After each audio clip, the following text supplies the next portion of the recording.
You ask Tiger to solve. This deals with linear equations with one unknown.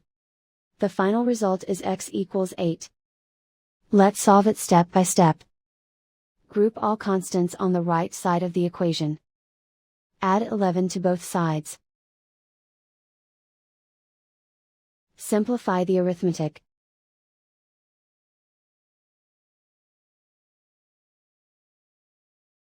Isolate the x. Divide both sides by 3. Simplify the fraction. Find the greatest common factor of the numerator and denominator. Factor out and cancel the greatest common factor. And so the final result is x equals 8.